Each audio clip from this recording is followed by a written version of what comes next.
ஞானம் கடந்து யாவும் கடந்த சீற்றம்.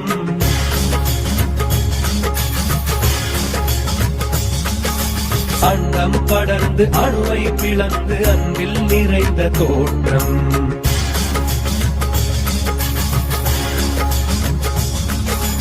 இன்று நீயாடும் தாண்டவம் கோடி யுகமாயை மாய்க்க வேண்டும். மற்றொன்று இல்லை என பூமி முற்றுமுனதாக வேண்டும். பித்தன் நீயாட வேண்டும், பக்தர் அடி சேர வேண்டும். முக்தி நிலையாக வேண்டும், சித்தம் சிவமாக வேண்டும். சிவ சிவ சிவ சிவ இது சிவயுகம் என சிவகணங்கள் கூடியாடவே. ஹர